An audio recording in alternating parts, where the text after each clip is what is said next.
pet owners, and welcome back to the Small Dogs, Small Bytes podcast. This is episode 2. I hope everyone's handling this quarantine well, enjoying spending some time with their dogs, hopefully working on some nice fun enrichment and different games and toys and things for your pets, because I'm sure that you're kind of feeling their pain right now. So it's kind of funny. I think I saw a meme or something recently that was talking about how we are stuck all day in our homes for a day or two and start going stir crazy, and it was something about relating to how your dog is stuck inside all day too. And I think it's a good opportunity for us to try to start working on making sure our pets are getting a lot more mental stimulation. And that brings up my first topic for this podcast, which is going to be a little bit about dog evolution. So the reason why dogs need so much mental stimulation is based on their evolutionary background, and that's not just on their breeding background. So specific breeds do have certain behavioral tendencies that they usually do because they've been bred to do that over a long period of time. So herding dogs like to chase things that are moving, retrievers like to retrieve things. All of that's pretty simple and straightforward, but when you go down to the base of a dog's behavior and their needs, it's more than just what they were bred to do. So that's why I want to bring this up today. And when we're talking about enrichment and making sure our dogs are mentally stimulated, it's a lot of their evolutionary background that means that they need all that exercise and all of that mental stimulation. So contrary to what people generally believe, and I discussed this briefly in our Dog Savvy course as well, dogs are not directly descended from wolves. So people like to really romanticize this notion, and dog food commercials love to do it. My favorite one is one with a dog and a wolf both jumping over a log, and it's so dramatic. And they've superseded the dog and the wolf over the same image, and your dog has the heart of a wolf. It's usually a grain-free food because, wolves are carnivores. Your dog must be a carnivore too. Your dog isn't like a cat where they have an obligate carnivorous diet, because dogs and wolves are not directly related. Their genetics are quite different from one another, to an extent, and the same extent that our genetics are similar to that of a sponge to something like that, or a banana. But when it comes down to it, dogs didn't come directly from wolves, but they originated from a common ancestor. So it's kind of similar to our scenario where humans descended from a common ancestor with the great apes. So a lot of people have sort of an evolutionary misconception that, when you say that people are related to the great apes, they picture, we descended from chimpanzees. That's ridiculous. And it's not the case at all.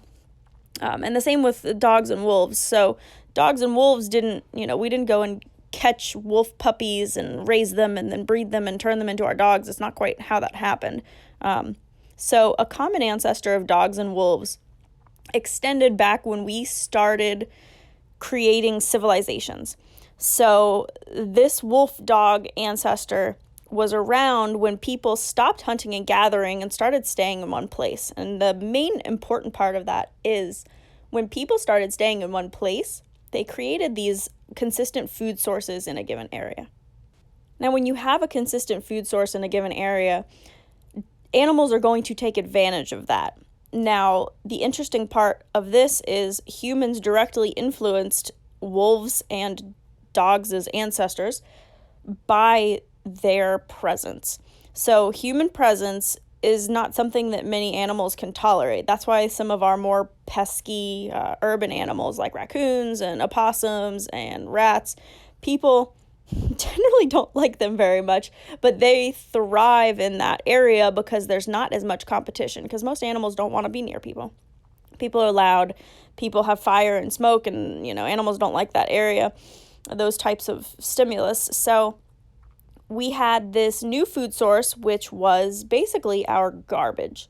So when people, are farming and they're starting to raise crops, you have a consistent place where people are going and they're dumping their garbage and there's bits of bone and, they're not going in and breaking the marrow and pulling the marrow out of the bones, that's something that attracts vermin.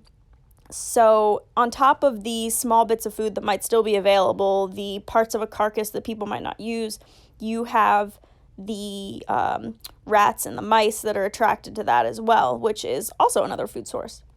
So this common ancestor of dogs and wolves, they utilize this food source, but not all of them. Some of them couldn't tolerate it. And that some of them, say we have 50% of the population can tolerate it, 50% can't.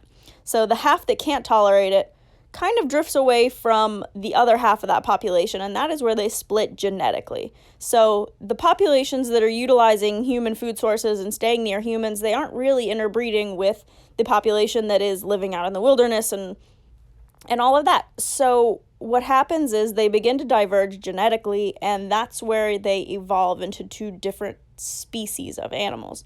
So when we have our dog's ancestors evolved around a different type of food source than wolves did. So when we have our dogs and they're in their house and they do this and that, when they get into the garbage and they tear up your pillows and they cause all kinds of havoc, it's because they are evolutionary bred as a scavenging predator, which is very different from an apex predator that takes down large game. So let's look at wolves for a minute, because wolves are what people kind of picture their dogs as, even smaller breeds of dogs. But people tend to picture like their dog's background as wolves. Well, wolves, hypothetically, if they weren't what they are, if they were not dangerous, and you're not going Tiger King on me here and bringing wolves into your house, but hypothetically, a domestic wolf would be a relatively easygoing pet, because wolves want to, and I'm not endorsing wolves as pets, but wolves hunt one large item of game as a group. They have a specific dominance hierarchy. They utilize the entire group. They take down this large item of prey and they eat off of that for a long period of time.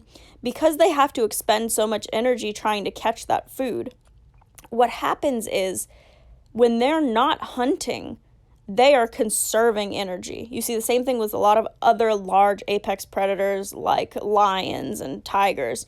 When they're not hunting and trying to take down food, they're usually resting and conserving their energy, with the exception of some of the younger animals. Now, and that's usually just to help hone their skills to be able to hunt. Now, our dog's ancestors had a completely different type of food access and capture. Even when they were catching things like rats and mice, the amount of food that you're getting for your energy expenditure is a lot smaller. So what happened is basically they would eat our garbage. They'd catch small animals and things like that. But each item that they're eating is smaller. And what that means is instead of using one big burst of energy and catching this food that's going to last them for the next week, they are doing the opposite.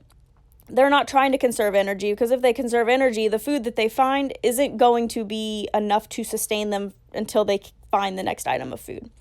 So what happens is they are constantly searching for small pieces of nutrition.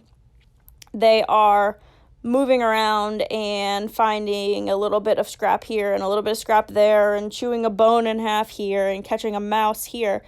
But the problem with that, and with our way that we interpret our dog's behavior, is this means that instead of naturally wanting to conserve their energy when they're not hunting or eating, they are constantly feeling the need to search for food and do these foraging and hunting behaviors. So a dog wants to sniff around and search for food. It wants to dig up something that it finds. It wants to tear apart something. It wants to chase and grab and bite and chew.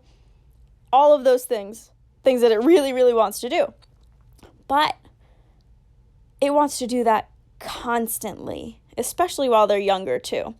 And it kind of reminds me too of some of humans' evolutionary traits. So things that we developed early on in our evolution that haven't quite gone away. And the one thing I like to use as a comparison is little kids. So when you're young, those evolutionary traits tend to be a little stronger. Now, there are also ones that are strong even in adults, like arachnophobia and fear of snakes and, those types of things. Obviously, if you're somewhere like Australia and the spider that bites you could potentially kill you, yeah, fear of spiders is a little bit more reasonable. But most of the time, people don't really need to be scared of spiders.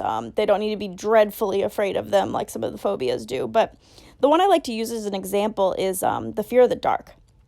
Now, when we were hunters and gatherers, we were living in different areas based on where the food is rather than staying in one place.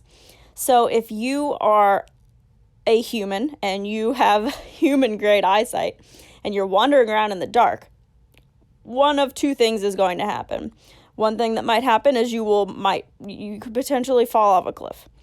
The other thing that might happen is you could get eaten by something bigger and scarier. So people naturally evolved this aversion to being out when it's dark. And then you see that a lot more prevalently in children.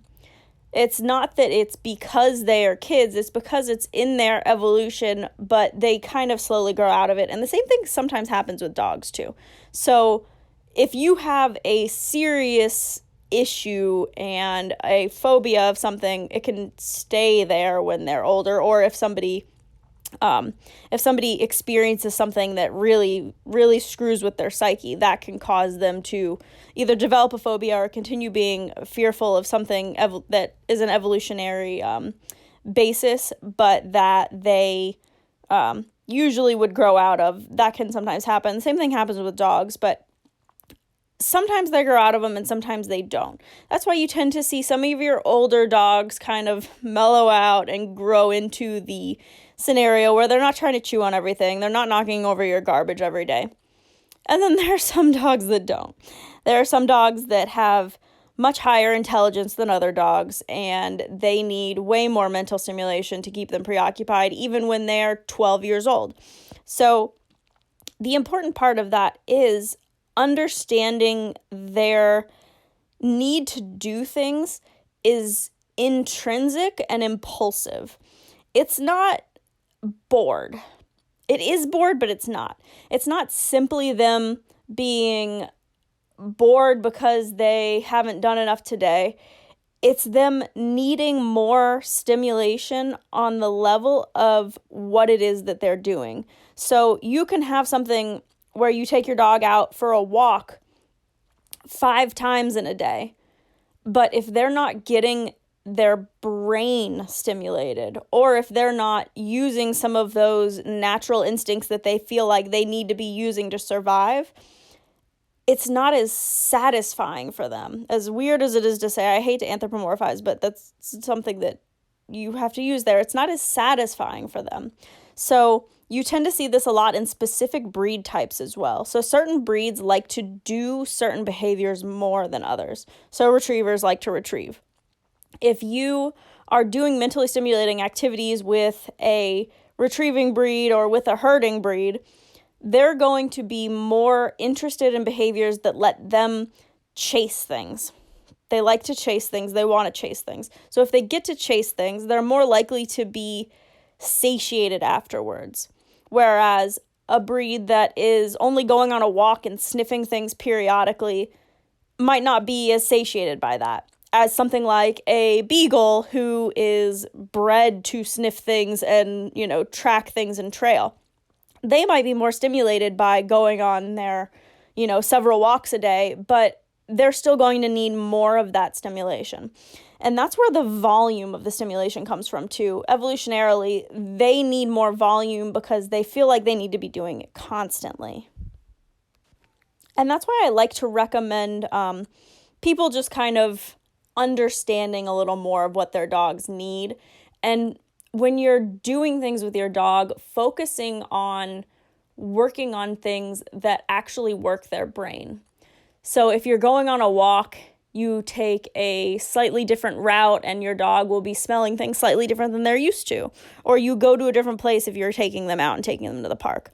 Or if you're working on playing a game with them, adding rules to the game, asking them for behaviors in between, all of those things tend to be the types of things that you can increase their mental stimulation without all that much change. And then, of course, the other side of that is increasing their mental stimulation by actually doing more training and doing more work to eat type toys. So treat balls and Kong wobblers and bully sticks and things like that. So when you guys are all at home trying to focus on doing activities and playing games and things that increase your dog's ability to do some of those behaviors that they intrinsically feel like they need to do, and do some things that make them work their brain and do some critical thinking to an extent. That can be really helpful for helping everyone coexist together during this little bit of crazy time. Well, that's all we have time for today.